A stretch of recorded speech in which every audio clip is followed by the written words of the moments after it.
అందరికీ నమస్కారం అండి. Welcome to our channel. Present మనతో పాటు గెస్ట్గా ఉన్నారు షణ్ముఖ్ గారు. సార్ నమస్తే అండి. నమస్కారం అండి. సార్, జగన్మోహన్ రెడ్డి గారు గతంలో ఒక మాట అయితే అన్నారండి. వాలంటీర్ లేకుండా మరి పెన్షన్ల పంపిణీ అనేది అసాధ్యము, ఇంపాసిబుల్ అని చెప్పడం జరిగింది. మరి ప్రజెంట్ వాలంటీర్లు లేకుండానే పెన్షన్లు ఇవ్వడం అయితే జరుగుతుంది.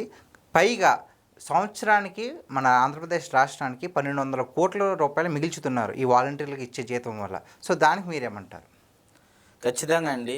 ఇప్పుడు గతంలో జగన్మోహన్ రెడ్డి గారు అంటే ఓడిపోయిన తర్వాత ఒక సంవత్సరం కిందట ఏం చెప్పారంటే, జగన్ రెడ్డి అధికారంలో లేకపోతే, మీ జగన్ అనేవాడు అధికారంలో లేకపోతే, మీ బిడ్డ అధికారంలో లేకపోతే, మీ ఇంట్లో బిడ్డ అధికారంలోకి లేకపోతే అన్నట్టుగా ప్రతి ఒక్కరికి ఏం చెప్పాడు అంటే గట్టి మాటలు చెప్పాడండి. ఎందుకు గట్టి మాటలు అంటున్నానంటే, అసలు వాలంటీర్ అనేటువంటి వ్యక్తి లేకపోతే రాష్ట్రంలో పింఛన్ రాదు, మీ ఇంటికి రావాల్సిన పథకాలు రావు, మీ ఇంటి దగ్గరికి రావు, మీకు ఇంకా రోజుల పాటు ఇదే అయిపోతుంది అదే అయిపోతుంది అని చెప్పేసి గట్టి మాటలు మాట్లాడడం జగన్మోహన్ రెడ్డి గారు జరిగింది. మరి ఆ గట్టి మాటలు తలపెట్టి ఒట్టి మాటలు అయ్యాయా లేకపోతే గట్టి మాటలు అయ్యాయా అని ఒకసారి మనం చూసినట్లయితే, మరి పింఛన్లు టంచనగా ఎంత అండి ఇస్తుంది? 4,000 రూపాయలు. సంవత్సరానికి దాదాపు 33,000 కోట్ల రూపాయలు కేవలం పింఛన్ల, సామాజిక భద్రతా పింఛన్ల పంపిణీకే ఖర్చు అవుతా ఉంది ఆంధ్రప్రదేశ్ రాష్ట్ర బడ్జెట్లో. 33,000 కోట్ల రూపాయలు. 33,000 కోట్ల రూపాయలు ఇంటూ 5 సంవత్సరాలు అయిందండి, ఎంత అవుతుంది? దగ్గర 1,65,000 కోట్ల రూపాయలు.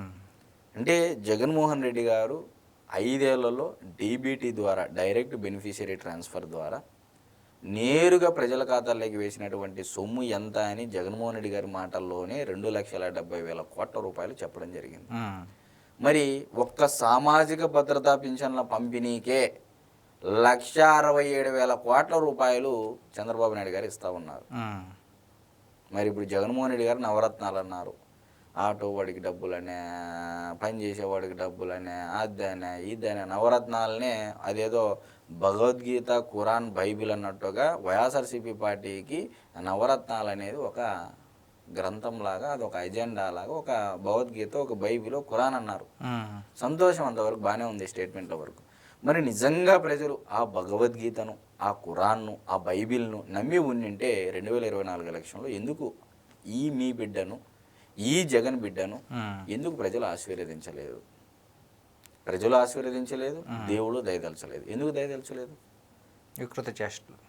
అంటే ప్రజాధనాన్ని ఆల్రెడీ ఒక వ్యవస్థకు సమాంతరంగా ఒక వాలంటీర్ వ్యవస్థను, సచివాలయం వ్యవస్థను నిర్మించేసి మీ యొక్క సైనికులు, మీ వ్యక్తిగత సహాయకులని, మీ యొక్క పార్టీ కార్యకర్తలని ఆ విభాగాల్లో ఉంచి వ్యవస్థకు సమాంతరంగా వ్యవస్థ నిర్మించడం ద్వారా ప్రజాధనం ఎంత దుర్వినియోగమైందండి. ఈరోజు ఎంత ఉంటున్నారు వాలంటీర్ల ఖర్చు? సంవత్సరానికి మీరు చెప్పిన దాని ప్రకారమే 1,200 కోట్ల రూపాయలు ఆదా అవుతుంది అంటున్నారు. అంటే మళ్ళీ 5 ఏళ్ళకి ఎంత అవుతుంది? 6,000 కోట్ల రూపాయలు. మరి 6,000 కోట్ల రూపాయలు లెక్క తీసుకుంటే పట్టిసీమ కట్టిండేది ఎన్ని వందల కోట్ల రూపాయలకండి? చంద్రబాబు నాయుడు గారు 1,500 కోట్ల రూపాయలతో పట్టిసీమ ప్రాజెక్టుని నిర్మించడం జరిగింది. ఎక్కడి నుంచి ఎక్కడికి నీళ్ళు ఇచ్చారు? కేవలం 1,500 కోట్ల రూపాయలతో. ఆనాడు ఇదే పులివెందుల నియోజకవర్గంలో చీనీ చెట్ల రైతులు వర్షాలు లేక, వానలు లేక అల్లాడిపోతుంటే నీళ్ళిచ్చి చీనీ రైతులను కాపాడిండేది వాస్తవమా కాదా? ఇది జగన్మోహన్ రెడ్డి గారు కూడా గుర్తించాలి.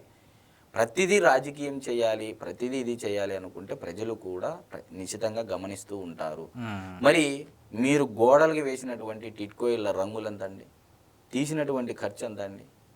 1,500 కోట్ల రూపాయలు గోడకుల రంగు తీయడానికి, 1,500 కోట్ల రూపాయలు. అంటే దాదాపు 3,000 కోట్ల రూపాయలు కేవలం మీరు రంగులకు ఖర్చు పెట్టినటువంటి ఘనత మీకే దక్కుతుంది. పట్టిసీమ లాంటి ప్రాజెక్టులు 2 సార్లు కట్టచ్చు.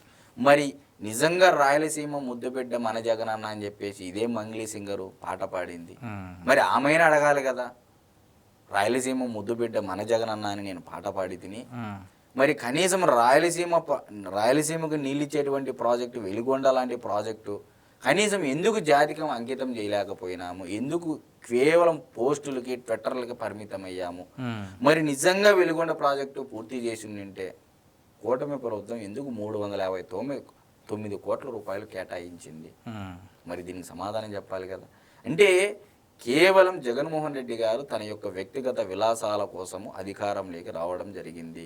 కేసుల రీత్యా అధికారంలోకి రావడం జరిగింది. ఎక్కడా ఆంధ్ర రాష్ట్ర ప్రజల కోసం రాలేదు అని ప్రజలు గుర్తించారు కాబట్టి 2024 ఎలక్షన్లో చెంపపెట్టులాగా తీర్పిచ్చారు అని చెప్తాం. సో మరి గత ప్రభుత్వంలో మనం చూసుకున్నట్లయితే ఇప్పుడు ఎలా ఈ వాలంటీర్లు ఎలాగో అలాగే రేషన్ బియ్యాన్ని కూడా అంటే వాహనాల ద్వారా ఇంటింటికి అన్నారు. అది ఒక చోట పెట్టేసి అక్కడ కూడా క్యూ లైన్ పెట్టారు. సో దాన్ని పాత పద్ధతులుగా తీర్చిదిద్దాలి అని చెప్పేసి కూడా ప్రభుత్వం మళ్ళీ నిర్ణయం తీసుకుంది. దీనికి జగన్మోహన్ రెడ్డి గారు ఏం చెప్తున్నారంటే ప్రతి ఇంటికి ప్రజల మీద మీకు ఎందుకు ఇంత కక్ష, ఇంటింటికి వెళ్తుంటే ఎందుకు ఆపేస్తున్నారని ప్రశ్నిస్తున్నారు ఎక్స్ వేదికలో. దానికి మీరేమంటారు? కరెక్టే అండి. ప్రజలకు ఎందుకు ఈ కక్ష అంటే మీరు నిజంగా ప్రజాధనం దుర్వినియోగం చేస్తున్నారని ప్రజలకు కక్ష వచ్చింది మీ మీద. అందుకే మిమ్మల్ని అధికారంలో లేనీకోకుండా చేశారు. మరి నిజంగా ప్రజలకు మీ మీద ప్రేమ ఉంటే మరి ఏమన్నారు? మీరు ఇదే గట్టి మాటలు మాట్లాడారు. మనం ఇంటింటికే రేషన్ అన్నారు. ఏమయ్యా, గతంలో రేషన్ డీలర్ వ్యవస్థ ఎలా ఉండేది? నమ్మినటువంటి కార్యకర్త కోసం ఒక పని అప్పచెప్పితే ఒక ఊరిలోనో ఒక పంచాయతీలోనో ఇంకోటో ఆ కార్యకర్తను కూడా గౌరవించుకుంటూ ఒక రేషన్ వ్యవస్థ ఏర్పాటు చేసి 1వ తారీఖు నుంచి 15వ తారీఖు లోపల ఎప్పుడు బుద్ధి పడితే అప్పుడు తీసుకోవచ్చు మీ ఊరిలోనే నువ్వు. ఇప్పుడు అదే రేషన్ వాహనం ద్వారా ఎన్ని రోజులు తీసుకోవచ్చండి మనం రేషన్ బియ్యం? ఇంటి దగ్గర సార్ ఇంటికే నేరుగా వచ్చి ఇస్తాము అంటున్నారు. పోనీ నేరుగా వచ్చాయి ఇంటి దగ్గరికి? లేదు. ఏ కాలనీలోనో లేకపోతే ఆ కాలనీ ఒక సెంటర్లోనో ఏదో ఒక చోట పెట్టేసి బండి ఒక రోజు వస్తారు, 2 రోజులు వస్తారు, 3వ రోజు ఇంకా రారు. ఇప్పుడు పనులు ఆపుకొని మరి ఆ 2 రోజులు ప్రజలు వెయిట్ చేయాల్సిన పరిస్థితి. ఒకవేళ రాలేదు అంటే ఈ బియ్యం అన్ని ఎక్కడికి పోతున్నాయి? దళారుల చేతులేకి పోతున్నాయి. ఇప్పుడు బియ్యం అక్రమ రవాణా అని చెప్పేసి సీజ్ ద షిప్ అని చెప్పేసి పవన్ కళ్యాణ్ గారు కూడా చెప్పారు కదా. అంటే గత 5 ఏళ్లలో ఎందుకు ఈ వాహనాలు తెచ్చారు, ఎందుకు ఇవన్నీ పెట్టారు? ఒకసారి రేషన్ వాహనాల గురించి కూడా మనం మాట్లాడాల్సి ఉంటుంది. మరి రేషన్ వాహనాల గురించి మాట్లాడినట్లయితే వాహనం ఖర్చు ఎంత, ఫ్యూయల్ ఖర్చు ఎంత, అంటే ఇంధనం ఖర్చు ఎంత, మరి డ్రైవర్ యొక్క ఖర్చు ఎంత, వెనకలున్నటువంటి ఆ రేషన్ సరుకులు ఏవైతే ఉన్నాయో అవి పంపిణీ చేసేటువంటి సప్లయర్కి జీతం ఎంత, మరి వెహికల్ మెయింటెనెన్స్ ఎంత, ఇవన్నీ చూడండి మీరు.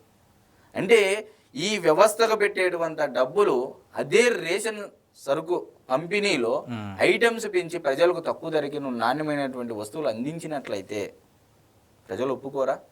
మరి నువ్వు 2-3 రోజులే ఇస్తా ఉన్నావు గత 5 ఏళ్లలో. మరి ఈరోజు 1వ తారీఖు నుంచి 15వ తారీఖు వరకు బ్రహ్మాండంగా తీసుకొచ్చి ఏ టైంలో కావాలంటే ఆ టైంలో అని చెప్పేసి కూటమి ప్రభుత్వం చెప్తా ఉంది.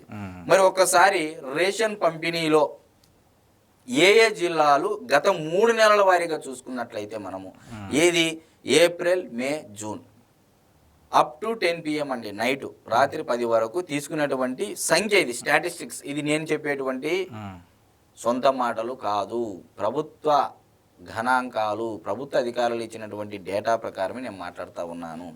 మరి కర్నూలు జిల్లా టాప్లో ఉంది. ఏప్రిల్లో 1,10,574 మంది, మే నెలలో 1,29,218 మంది, మరి జూన్ నెలలో 2,42,975 మంది రేషన్ తీసుకున్నారు.